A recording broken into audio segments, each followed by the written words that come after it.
Hello and welcome to Business 360. I'm Shireen Bhan and the headlines we're tracking for you this evening. The Indian rupee weakens against the US dollar for the second day running. The sensex ending in the red for the third session, dragged by IT and metal stocks. The RBI's Monetary Policy Committee will announce its rate decision tomorrow. The street expects a 35 basis point rate hike as per a CNBC-TV18 poll, but there is some disagreement over the stance of the policy, with some expecting a tweak in the wording. The World Bank revises its FY23 GDP growth projection upwards from 6.5% to 6.9%, citing tightening monetary policy and high commodity prices as factors impacting growth, but add that India is well positioned to tackle the global headwinds. Despite widespread criticism, leaders in the European Union insist that the $60 price cap on Russian oil will curtail Moscow's ability to fund the Ukraine war. Russia's already said it will not comply with the price cap and is ready to cut production if needed. Hackers targeted the website of India's premier medical research institute, ICMR, 6,000 times in 24 hours, say a government official. This comes at a time when the servers of the All India Institute of Medical Sciences are not fully restored, even 2 weeks after a cyber attack. We're also hopeful, given the good monsoon overall, and given that the government has a fair amount of focus on the rural areas. Over the next 6 months, I think rural will start looking up. As soon as we had the chance, we moderated the prices in line with the decrease in raw material prices. India's FMCG industry is betting on inflation to ease further and boost demand. Pidilite MD expects a rebound in rural demand in the next 6 months. ITC's personal care division head says they've reduced prices of products in line with the decrease in raw material prices. Beijing relaxes COVID restrictions. People will no longer require a COVID negative certificate to enter a supermarket or a commercial building. However, a negative test result will be needed to enter schools, bars, internet cafes, indoor gyms and nursing homes. Restrictions have been eased across several Chinese cities as well. While the top focus this evening, India's premier medical institutions have been facing a barrage of cyber attacks in the recent weeks. 2 weeks ago, hackers attacked the All India Institute of Medical Sciences. The servers at AIIMS are yet to be fully restored. Sources claim some online services are now up and running, with servers are yet to go online. Hospital authorities have been struggling with manual enrollment of patients, and they are unable to access patient records. What's also worrying is that the data may have been compromised at AIIMS, which is the hospital frequented by top political leaders in Delhi and neighbouring areas, including the Prime Minister.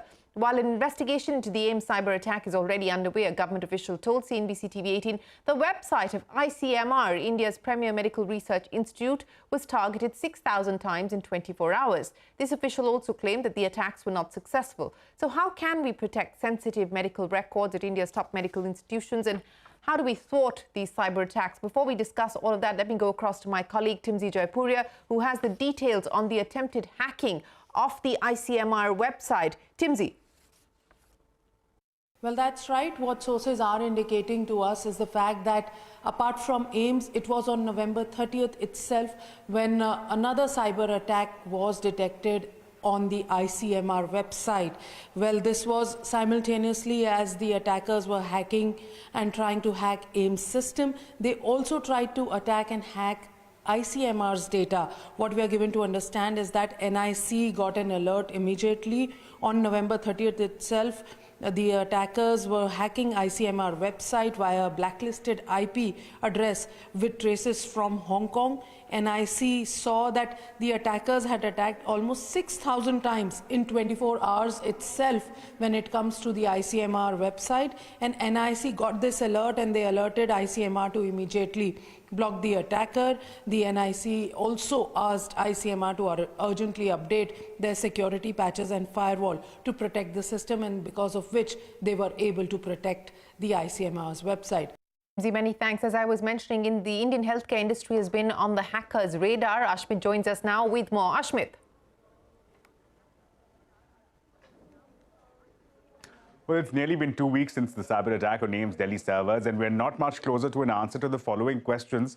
Who, why, and how. Now, the cyber attack was mounted on AIM's Delhi servers, both the main and the backup servers, on November 23rd. The problem was discovered when staff at AIMS tried to log into the e-hospital application. Now, with chaos for patients and doctors alike, the services were moved to the manual mode. Important to establish what's at stake here. We're talking about medical profiles and records of nearly 4 crore patients. That's more than the population of Canada. The data that could be leaked is sensitive and consists of personally identifiable information. Moreover, AIMS Delhi plays host to hundreds of senior political leaders, ministers, bureaucrats, and institutional heads for treatment. Data leaks compromising senior government functionaries could pose a national security risk.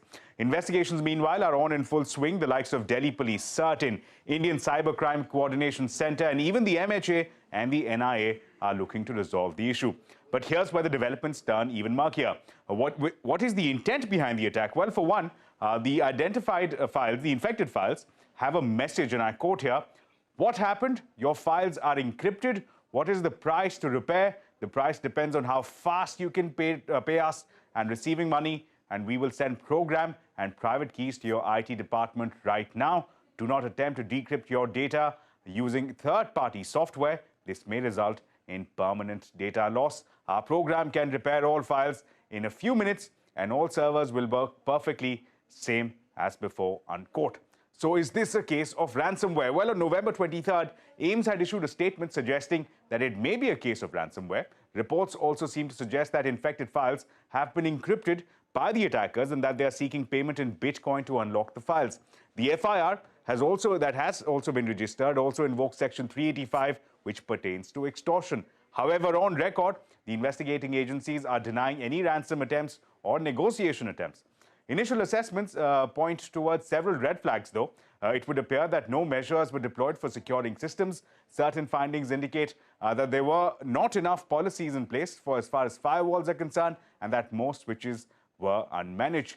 But is this merely the tip of the iceberg? Well, just days after the AIMS attacks, as many as 6,000 attacks were mounted in less than 24 hours on the ICMR. Attacks were unsuccessful and were managed by security systems. Now, security experts warn that with growing digitization, the frequency and severity of such attacks is only expected to grow, and that public digital assets and data could be most at risk. All right, Ashmit, many thanks for joining us. As Ashmit was pointing out, the key questions, who, how, why, remain unanswered. To take this discussion forward, we're now joined by Gulshan Rai, the former National Cybersecurity Coordinator and currently member of the Global Board of International Red Cross Center. Also with us, Fei Shon, the Adversary Intelligence Research Lead of Group IB, a cybersecurity company headquartered in Singapore. Mr. Rai, Fei Shon, many thanks for joining us. Mr. Rai, let me address this question with you to start with. We have no information. It's almost 12 days now on what has transpired exactly, who could possibly be behind this, and what is at stake. AIMS denying, officials denying that there is any ransomware demand, any ransomware threat at this point in time. But if one, and my colleague Ashma just read out the quote that has come in along with those infected files, it seems very clear that there is a payment ask there. What do you make of the manner in which this has happened, and what do you believe is the need of the hour now, Mr. Rai?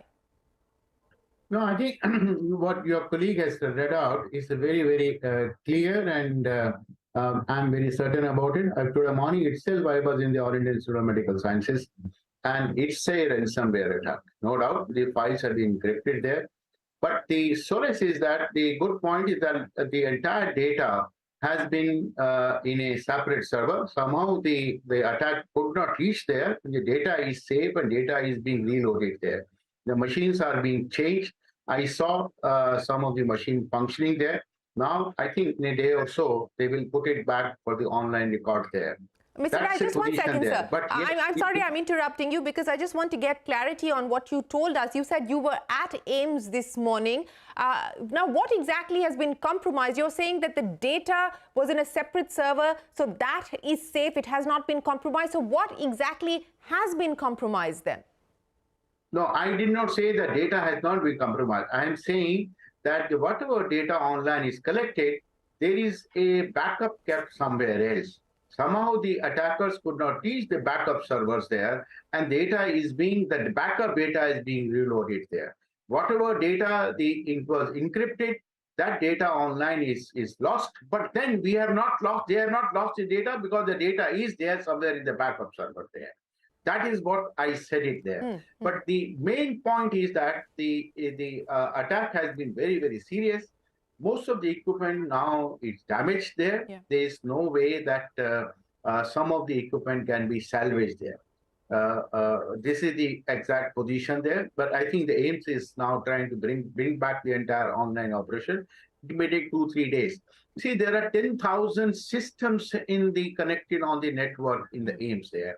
You have to sanitize those, each and every personal computer, each and every device connected on the network. That is taking a time.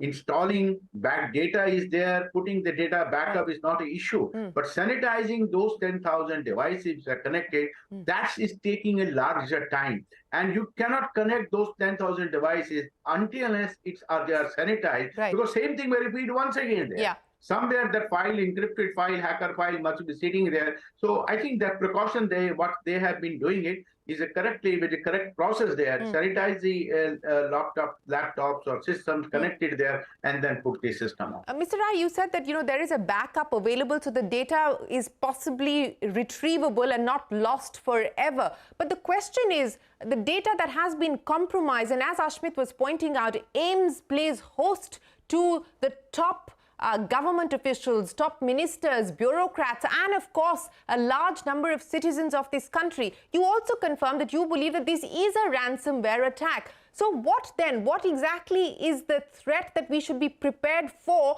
now that the hackers have access to confidential, sensitive medical data, medical information? No, you see, may or may not be true also. First of all, I must tell you that AIMS is a different kind of institutions which treats the VVIPs and senior politicians or senior bureaucrats there. There is a separate kind of systems for storing the data for those VVIPs, and that the hackers have not been able to reach that because they are not largely connected on the network there. Those systems are completely separate. So I'm telling with the conviction and telling is the correct thing that the loss of data VVIP is not there. Now, the bigger question which you have raised it, that the data which has been encrypted, that maybe someone hacker can decrypt the data and put it on the dark web or dark net, which the things comes there. May or may not be true. I have seen in my 12 years or 13 years of the sector, dealing the sector there, the hackers normally, even if you pay the ransom, they are not able to give you the key, and then the data gets lost and the equipment gets lost also. This is by and large the position there. If any hacker is demanding ransom, there is no point in paying a ransom. There is no guarantee the things will come back.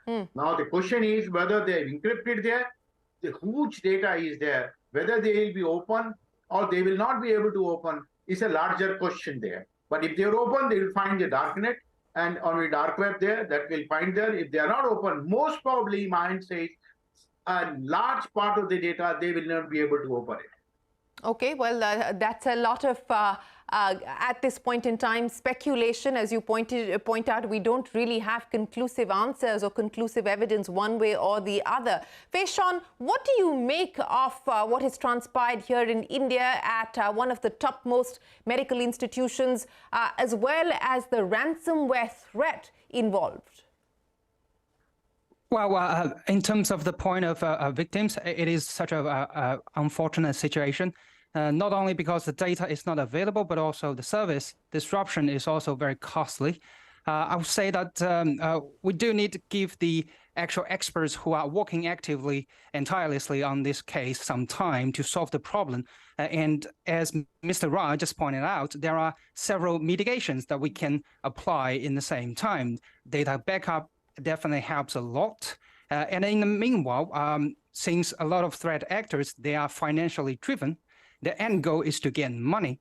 So I do understand in certain pressure points, some of the victims do plan to pay.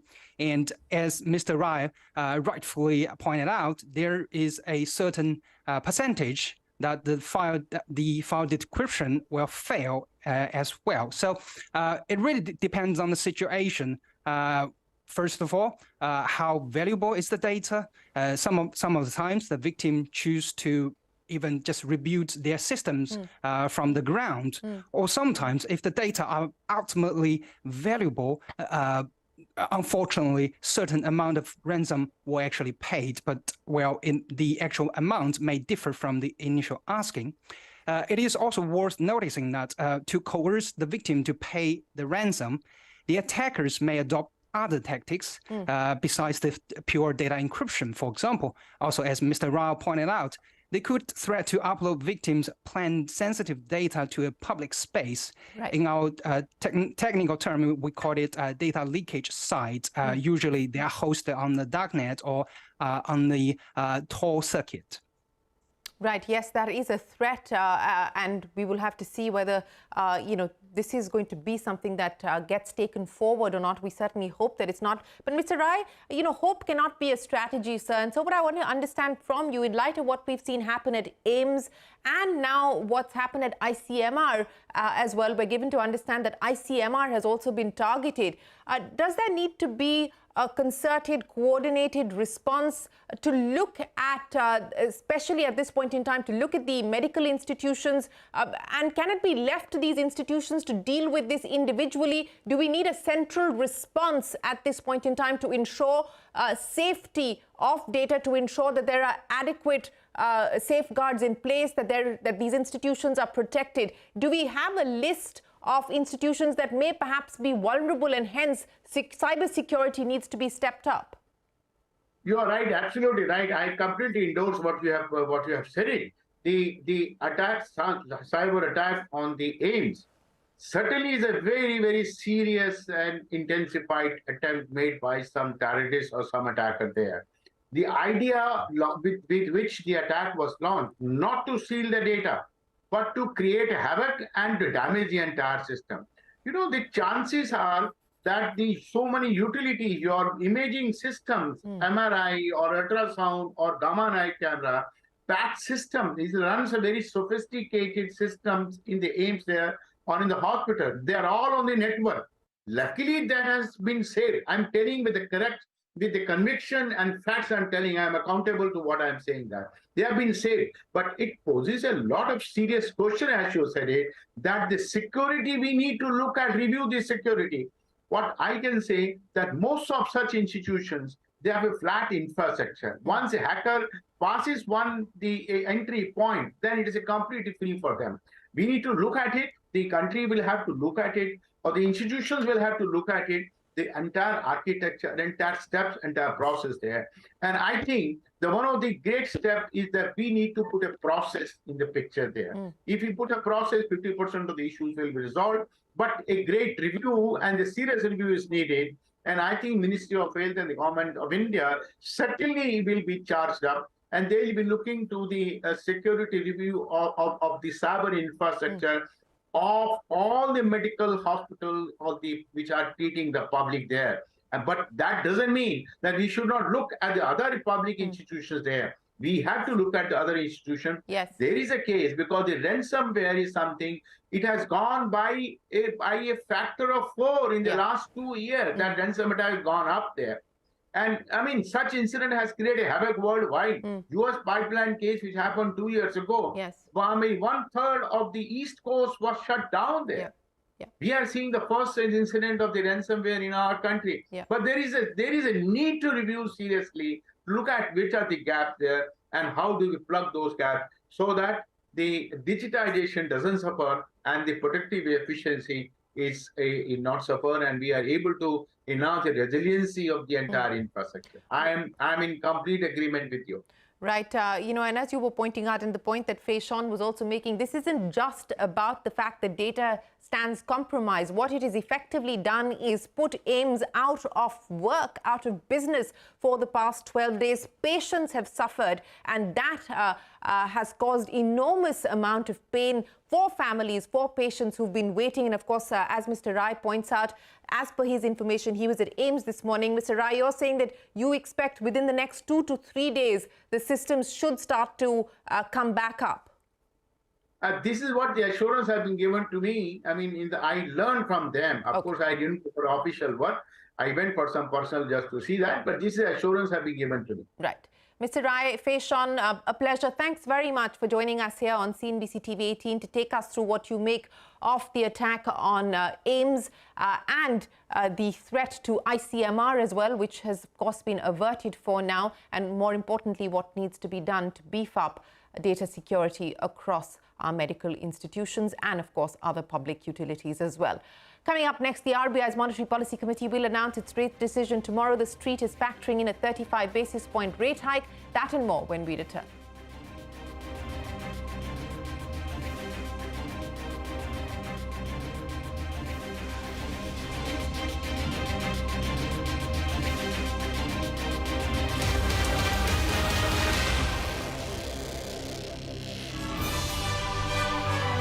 CNBC-TV18, celebrating 23 years of business leadership.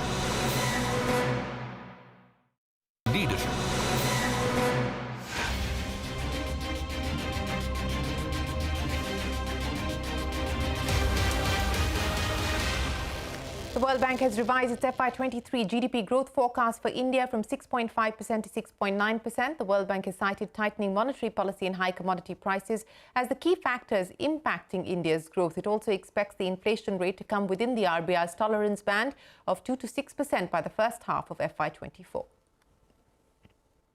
Our projection, as you said, is 7.1 for this fiscal year. Our projection for the next fiscal year is 5.1. So we're expecting inflation to come back within the tolerance range of 2 to 6%. A part of that is a reflection of our assessment that food price pressures will ease over the next few months. Well, that's the World Bank's forecast for India. The big event we're watching out for, the Reserve Bank's Monetary Policy Committee will announce its rate decision tomorrow. As per a poll conducted by CNBC-TV18, the street is factoring in a 35 basis point rate hike. Ritu Singh joins us with the key findings of the CNBC-TV18 poll. Ritu. The Reserve Bank of India's Monetary Policy Committee is widely expected to hike rates by 35 basis points in this policy and bring the repo rate to 6.25%, according to the majority of the respondents to our poll. Now, this will be the fifth consecutive rate hike by RBI, but the pace of the hikes is expected to be slower, with some moderation expected in inflation and signs of a slower growth. Now, as far as the peak repo rates are concerned, the respondents were divided between 6.25 or 6.5%, with some even expecting peak rates at 6.75% in this hiking cycle. The inflation forecast for the year is widely expected to be left unchanged, and similarly, the GDP forecast of 7% for FY23 is also unlikely to be tinkered with in this policy. Now to the stance, where will they pivot or will they not is the question. Well, not yet, according to our poll, with half the respondents voting for the stance being retained at withdrawal of accommodation, with a third expecting some tweak in the wording of the stance only. So in terms of what the markets will be closely watching out for, well, the wording of the stance, of course, and the voting pattern also, because any disagreements between the members of the MPC will be a focus area, because it was evident from the last minutes of the meeting that two of the external MPC members, Dr. Ashima Goyal and Dr. Jayant Verma, are likely to vote for a smaller increase in the repo rate or no hike at all, and some view this as a sign that the rate hiking cycle is close to an end. The other focus will be the transmission of rates, because if you look at the data on your screen, while RBI has hiked rates by 190 basis points between Jan and November, bank lending rates have only gone up by 80 basis points, so the transmission is just about 42%. And when you compare this with other countries, transmission is near perfect in countries like the US, South Africa, Australia, even to an extent in Canada, Mexico as well, but India really lags behind with just 42% of the rate hike transmitted. So this is an important metric that the MPC will keep in mind. We will be watching the commentary closely. Ritu, many thanks for joining us. And that's it then on this edition of Business 360. Thanks very much for watching. Stay tuned. The news continues on the other side.